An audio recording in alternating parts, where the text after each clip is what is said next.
MTA bracing for any potential flooding with portable pumps and debris trains ready to go. Yeah, they've also been covering the vents at locations that are prone to flooding. Fox 8's Lisa Evers is live in downtown Brooklyn with a closer look at how they're getting ready for this. Lisa.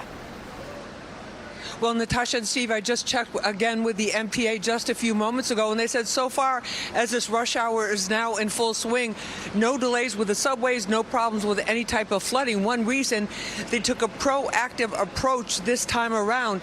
Last weekend, starting with overtime for MTA workers, clearing drains on the streets so that the water has places to go on the streets, restructuring some of the subway stations so that less water will be going down into it. But the big thing they did was institute this program of mobile pumps. There's hundreds of these pumps in stations, stationary ones around the system.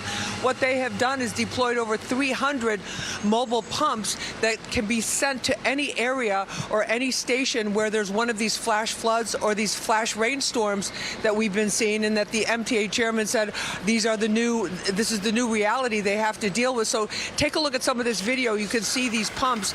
They have a number of cars, a number of pumps loaded up into these big trucks, and then they can literally deploy them on a moment's notice when they hear of reports about the flooding that's coming into the subway station. They also have a command center within the pumping station, which is just down the block. We're underneath the Brooklyn Bridge right now, and they're monitoring all reports from all of their field personnel, all the MTA workers at the stations, and getting reports from them about what is happening here. He said it's not a foolproof plan, but it is much better than what they had before, because now they have the capacity to respond. The other big issue that they addressed was electricity, because when the water gets down into the station, that can short out the electrical systems, and then of course they can't run any trains whatsoever. So they have reinforced some of the protective measures around the electricity to keep that going.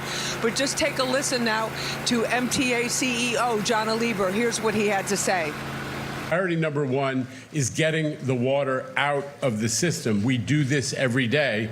13 million gallons of water are removed every day from the subway system through our pumping infrastructure. The problem is that storms are getting more frequent and more intense. New Yorkers know this, and they're increasingly overwhelming the city of New York's sewer infrastructure.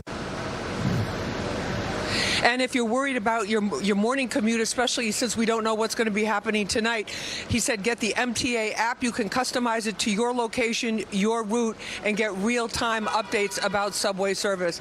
That's the latest here from downtown Brooklyn. I'm Lisa Evers, Fox 5 News. Steve and Natasha, back to you.